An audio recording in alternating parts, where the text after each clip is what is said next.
안녕하세요. 뼈아대 고용선 작가입니다. 자, 오늘은 50대 사건으로 보는 돈의 역사 이슈 따라잡기 시간이고요. 네, 존경하는 혼춘 박사님을 모셨습니다. 네, 안녕하세요. 반갑습니다. 예. 고 작가님. 오늘은 삼성전자 얘기를 한번 해봤으면 좋겠는데요. 한 몇 년 전에부터 여러 책에서 또 여러 좀 나름대로 이렇게 관련 전문가분들께서 삼성전자가 위험에 빠질 것이다. 더 나아가서 망할 것이다. 이런 얘기를 한 적이 꽤 있었습니다. 근데 지금은 그렇지 않았거든요. 그래서 뭐 그 사람들을 탓하기보다 그때 어떤 상황에서 이런 얘기가 나왔고 왜 삼성전자는 아직 안 망했는지 미래는 알 수 없지만 지금까지 왜 그러한 이야기들이 현실화되지 않았는지에 대해서 한번 알아보면서 우리가 경제 지식을 높여보는 시간을 갖도록 하겠습니다.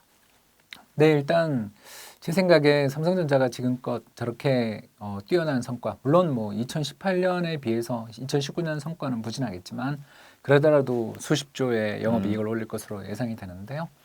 이렇게 높은 수익성을 기록하는 이유가 어디 있을까 이렇게 생각해 보면 결국 그게 바로 산업의 특성에 있다라는 것을 말씀을 좀 산업의 특성. 네, 그러니까 다시 말해서 경쟁이 치열하며 수많은 기업들이 산업에 끊임없이 진입해 들어오는 그런 산업이 있는 반면에 어떤 산업은 굉장히 안정적이며 점유율에 있어서의 변화는 있을지언정 산업 자체가 상당히 수익성이 높은 산업도 존재한다라는 것입니다. 진입 장벽도 높고 말씀하시는 예, 거예요. 뭐 진입 장벽뿐만 아니라 예. 산업의 구성 특성의 차이라고 할 수 있는데요. 예. 오늘 그 이야기를 한번 해볼까 합니다.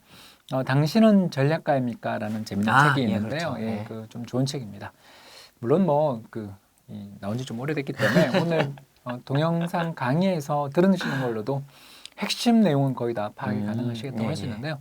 일단 여기서 수도꼭지 회사인 메스코 이야기를 한번 들어보도록 하겠습니다.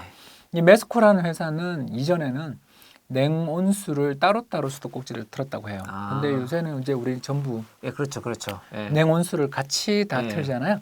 그러니까 이런 혁신적인 수도꼭지를 개발했던 회사로서 이 회사는 뭐 어마어마한 영업이익을 올리고 또 일종의 그 가정용 관련돼 있는 각종 설비 제품 쪽에서는 업계 탑의 위치를 달리고 있는 압도적인 수익을 올리는 시장 지배적인 사업자였다 이렇게 볼 수 있는데 이제 이 산업에서 옆에 산업 바로 가구 제조업 산업으로 진입을 합니다. 가구 제조업 산업으로 진입을 하면서 3개 정도의 회사를 갖다가 사들여 가지고 이 3개 정도의 회사를 사들이면서 전체 시장 점유율 무려 2위까지 진입을 하게 되는데 새로운 곳에 진출했는데 바로 2위까지. 예, 그러니까 M&A를 공격적으로 했던 거죠. 그래서 M&A를 공격적으로 하면서 시장에 진입을 할 때 다들 와, 이 회사 메스코라는 회사가 드디어 연관 산업이잖아요. 바로 그렇죠. 이 가정용 관련돼 있는 각종 생활용품 제조업을 하다가 가구 제조로 갔으니까 잘 아는 쪽에 그리고 이들이 가지고 있는 강력한 네트워크 브랜드를 생각하면 이제 가구 제조업은 메스코가 제패할 것이다. 이렇게 생각하기 쉬웠었는데 이제 그게 사실 문제가 됐습니다. 바로 메스코의 순이익은 30% 줄었고요. 32년 연속 이익 증가세가 이루어지던 것들도 끝장이 났습니다. 2년 뒤에 특히 가구 사업부의 영업이익은 6% 정도 영업 마진, 그러니까 OP 마진이라고 하는데요. 매출액 대비 영업이익률이 6% 정도가 떨어지면서 전체 부문에 있어서의 영업 마진이 15%라는 걸 생각하면 비싸게 돈 주고 진입했지만 수익은 전혀 내지 못하는 그런 사업 부문이 가구 산업 부문이 되면서 결국 매각하게 됩니다. 그런데 매각하는데 들어가는 것도 어려웠지만 M&A를 비싸게 주고 들어갔지만 나오는 건 더 어려워가지고 수년에 걸친 그 손실 끝에 특히 6억 5천만 달러의 손실을 감수하고 결국 매각을 했다. 그러면서 이때 그 메스코의 최고 경영자인 머누지원은 다음과 같이 현실을 인정했다고 해요. 가구 사업 진출은 아마도 내가 지난 35년간 내린 최악의 결정 중 하나였다. 자, 이 대목에서 이제 궁금증이 제기됩니다. 아니 도대체 브랜드의 인지도라든가 자금력이라든가 또 전격적으로 주요 이 후보 가구 업체들을 사들이면서 시장에 진입했건만 왜 실패를 했는가? 이거에 대해서 여러 공부들이 필요하지 않을까 생각되는데 이에 대해서 이제 아까 제가 이제 소개했던 책 당신은 전략가입니까의 저자인 몽고메리 교수가 지적합니다. 당신은 그 산업의 역사를 제대로 공부했는가? 라고 이 CEO에게 묻는 거죠. 메스코를 비롯한 이 수도꼭지 회사인 메스코를 비롯한 수많은 기업들이 가구 제조업에 뛰어들었지만 이익을 내고 거기서 큰 성과를 낸 기업들은 그렇게 많지 않다. 스웨덴에 있는 이케아가 거의 유일한 예외이지 그 이케아를 제외한 나머지 대부분의 기업들은 여기 진입했다가 섣불리 진입했다가 큰 손실을 내고 철수하는 그런 일들을 반복했다라는 겁니다. 왜 그런가? 이렇게 생각해 보면 이제 뭐 이 대목에서 그림이 하나 나오겠지만 산업별로 가지고 있는 영업이익률이라는 게 하늘과 땅 차이가 난다. 즉 산업마다 고수익 산업이 있고 저수익 산업이 존재한다라는 거고 가구는 전통적인 저수익 산업이다라는 것을 잊어버렸다라는 것입니다. 즉 산업별 특성의 차이를 이해하지 못하고서 옆에 있는 산업이 쉬워 보이고 나라면 잘할 수 있어라는 착각에 빠져 뛰어들면 안 된다라는 겁니다. 맥락을 고려하지 못했네요. 그렇습니다. 예, 예. 그래서 이 산업이 왜 그렇게 수익을 내기 어려운 산업인가? 바로 네 가지 특성을 이야기를 하는데요. 첫 번째, 기업들 간의 경쟁이 치열한가? 특히 판매하는 물건이 동질적인가가 굉장히 중요하다고 합니다. 그러면 이게 뭐 구분이 차별화가 차별화가 안 되니까. 네, 그렇습니다. 이제 두 번째가 부품 공급 업체들이 힘을 지니고 있는가? 그러니까 이 최종 가구를 조립하고 있는 그렇죠. 회사들 말고 그 뒤에 목재 가공이라든가 삼림 벌채업들이 오히려 거기가 더 독점적이고 거기가 더 파워를 갖고 있다면 최종적인 소비자에게 가는 가구 제조를 하고 있는 기업들은 원자재 부담이 크기 때문에 그렇죠. 예, 이 마진을 충분히 누리지 못할 수 있다라는 거죠. 협상력이 낮으니까. 그리고 이제 세 번째, 고객들에게 비해서 이 공급자의 세력이 강한가? 누가 더 주도권을 쥐고 있는 걸 봐야 되는데 가구라는 게 굉장히 브랜드가 많잖아요. 그렇죠. 예, 그러다 보니까 수많은 가구 브랜드 중에서 하나에 불과했다라는 거죠. 이 매스코의 브랜드들은 그렇기 때문에 소비자들한테 자기들이 주도권을 가지고서 마케팅을 하기보다 소비자들의 다양한 선택군 중에 하나의 경쟁이 치열하다는 뜻이 될 것 같습니다. 바로 이 진입은 쉽고 퇴장은 어렵다 보니까 아까 이야기했죠. 사들여서 들어가긴 쉬운데 그러니까요. 퇴장이 어렵잖아요. 퇴장이 어렵다 보니까 이 산업 내에 많은 기업들이 머물러 있을 수밖에 없는. 그리고 게다가 방금 말씀하신 회사 같은 경우는 그 전에 성공했던 것이 그 혁신적인 기술이었는데 그거는 이제 특별히 마케팅 능력이라보다 기술력으로 이렇게 시장을 장악했던 거잖아요. 근데 여기 가구 같은 경우는 말씀 들어보니까 마케팅 능력이 훨씬 더 중요한데. 그렇죠. 이케아처럼 예, 조립식 가구를 아예 그렇죠. 처음부터 예. 가서 완전 시장 자체의 판을 바꿔버리는 기업들은 돈을 벌 수가 있는데 그렇죠. 예. 이 메스코처럼 기존에 있던 기업들을 M&A해서 들어가서 거기서 수익을 내겠다고 하니까 일단 상당히 격렬한 저항에 그렇죠. 부딪힐 수밖에 없고 소비자들 입장에서는 새로 들어온 메스코라는 회사가 수도꼭지 브랜드까지 다 알고 있지는 않잖아요. 네, 그렇죠. 즉 맞아요. 그쪽 네. 분야에서는 유명한 회사일지 모르지만 소비자들의 선호를 끌어낼 만한 또는 소비자들의 변심을 끌어낼 만한 그런 강력한 뭔가를 가지고 있었는가를 봐야 되는데 이 삼성전자가 속한 정보통신 산업은 이런 측면에서 놓고 보았을 때 상당히 재밌는 산업이죠. 아까 메스코가 뛰어들었던 그런 가구 관련 제조업의 원자재에 해당되는 산업이 바로 삼성전자를 비롯한 이런 한국의 기업들이 존재하고 있는 산업들이라는 것입니다. 즉 이쪽 산업은 바로 뭐냐면 수많은 경쟁 기업들이 존재하는 게 아니라 전 세계적으로 2개에서 3개 정도의 기업들만이 맞습니다. 과점돼 있고 네. 더 나아가서 소비자들은 굉장히 많은데 이 반도체를 받아가는 회사는 되게 많은데 공급하는 기업들은 제약돼 있는. 그리고 더 나아가서 원체 많은 자본 장비 투자가 있기 때문에 이 산업에 새로 진입하기가 너무 힘들죠. 너무너무 힘들다라는 것입니다. 이제 바로 이 부분에 대해서 오늘 이제 얘기를 좀 드릴 텐데요.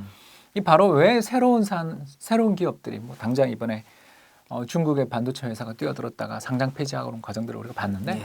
도대체 왜 그런가? 이 바로 학습 곡선이라는 산업의 특성을 이해하지 못했기 때문입니다. 학습 곡선하면 책에 아주 자세히 잘 나와 있습니다. 예. 학습 곡선이 뭐냐 하면 생산량이 늘어나면 늘어날수록 단위당 생산 비용이 떨어지는 현상을 지칭합니다. 그러니까 다시 말해서 대량 공급이 이루어지면 이루어질수록 제품의 가격이 떨어지는 그런 현상들을 바로 저희들은 학습 곡선이라고 하는데요. 예. 특히 재밌는 것은 산업별로 학습 곡선이 다 다르다라는 겁니다. 산업별로 다르다. 예, 그래서 가파르게 단가가 계속 급격히 떨어지는 그런 학습 곡선을 지니는 산업들이 있습니다. 대표적인 산업이 반도체죠. 반도체죠. 바로 무어의 법칙 들어보셨을 겁니다. 예. 생산량이 늘어나고 그럴 때마다 단가가 계속 떨어지는. 그래서 심지어 무어의 법칙은 뭐냐면 매 2년마다 제품 가격이 반토막 나거나 네. 아니면 제품 가격이 같다고 한다면 그 제품 안에 들어가 있는 데이터의 양, 정보의 집정량들이 2배가 되고 막. 2배가 되는. 그래서 동일한 사양이라면 제품 가격이 매 2년마다 절반 정도로 떨어지는 강력한 혁신과 강력한 생산성의 향상이 벌어지는 학습 곡선이 대단히 가파른 속도로 단가가 급격히 떨어지는 산업이 있는 반면 섬유라든가 제지라든가 목재처럼 오래된 산업들은 반대로 그 이전에는 굉장히 가파른 학습 곡선을 탔겠지만 그 기술이 이미 몇백 년 된 기술들이다 보니까 성숙화되어 있는 산업들이다 보니까 그 산업은 학습 곡선이 완만하다. 그냥 떨어지는지도 잘 모를 생산성의 향상 자세히 자체가 봐야 그러면 이제 이렇게 학습 곡선이 가파르면서 무의 법칙 등을 따르면서 생산성이 굉장히 가파르게 이루어지는 산업들은 또 어떤 특성을 지니고 있는가 이런 부분들에 대해서 한번 살펴보게 되면 바로 뭐냐 하면 사람들이 굉장히 반복적으로 일을 하며 자본량의 투입량이 많고 그리고 지식 집약적인 산업들일수록 대체로 보면 생산성의 향상 속도가 빠르고 반대로 그러지 않고 오래된 전통 산업일수록 학습 곡선이 가파르지 않더라라는 거죠. 네. 그래서 산업별로 다양한 학습 곡선의 차이들이 존재하게 되는데 가장 가파른 산업들을 대표적으로 찾아보면 정유화학, 반도체 그리고 바이오 같은 산업들은 굉장히 가파르고 그러니까 한번 선두권에 진입하면 후발주자들이 따라가기가 굉장히 어려운 거죠. 왜냐하면 앞에 선도주자는 이미 가파른 학습 곡선을 타면서 생산성을 무지무지하게 개선시켜놨는데 인재 새롭게 투자해가지고 선발주자들을 따라잡기는 정말 너무나 어려운 장벽이 기다리고 있다고 볼 수 있습니다. 잘 모르지만 힘들게 해서 뭐 개발했는데 이미 저쪽이 이미 개발한 상태야. 그래가지고 그러니까 뭐 한 세대의 차이가 어마어마한 생산성의 격차를 가지는데 그게 두 세대, 세 세대의 차이가 벌어져 버리면 이걸 따라잡기 위해서는 엄청나게 많은 대규모 투자가 필요한데 그런 대규모 투자를 했어도 정말 이길 것이냐에 대한 확신이 없을 때에는 새로운 신규 진입자들이 들어오기가 어려운 부분이 존재하겠죠. 그래서 이 아까 방금 말씀드렸던 학습 곡선이 가파르며 신규 진입자들이 들어오기 어렵고 더 나아가서 수요자들은 굉장히 많은 데 비해서 공급자들은 재편되어서 몇세 불과한 이런 산업의 특성을 지니고 있는 업종들일수록 산업의 수익성 자체가 높다라는 그런 결론에 도달하게 되는 것 같습니다.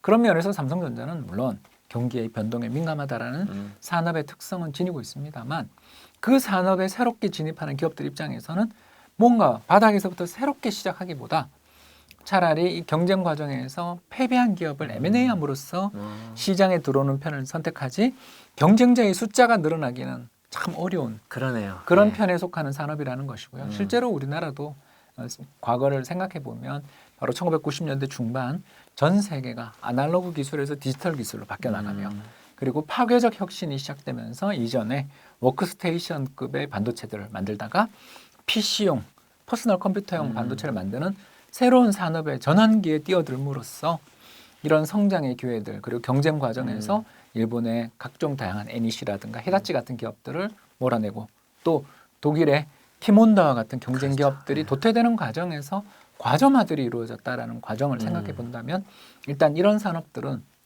신규로 들어오는 그리고 경쟁이 강화되어서 투자자들이 엄청나게 몰려들면서 다양한 경쟁자들 속에서 경쟁이 이루어지기보다는 기존에 있던 과점 경쟁자들 간의 재편 부분에 관심을 가지고 지켜봐야 될 부분이지 이게 뭐 수익성이 급격히 악화되고 어려워질 것이다라는 식의 단정적인 그런 전망은 조금 곤란한 산업일 수도 있겠다. 힘든 정도가 아니라 망한다고 하는 사람도 있어가지고 근데 그분들 말씀하신 거랑 정 반대로 좀 가고 있어가지고 그러면 이제 그 지금 현재의 기술을 완전히 대체해버릴 만한 1990년대에 있었던 파괴적 혁신 다시 말해서 기업에서 쓰이고 있던 워크스테이션급의 거대한 장비들이 집에서 쓰는 PC 또는 노트북 요새는 핸드폰에 사용되는 그런 가정용 제품으로의 전환 과정에서 우리나라 기업들이 적절하게 잘 대응한 게 성공의 이유였고 또 잘 대응한 거죠. 그때 또 투자를 많이 해서 경쟁자들을 뿌리쳤었는데 이제 이거를 대체할 만한 새로운 기술 다시 말해서 기존에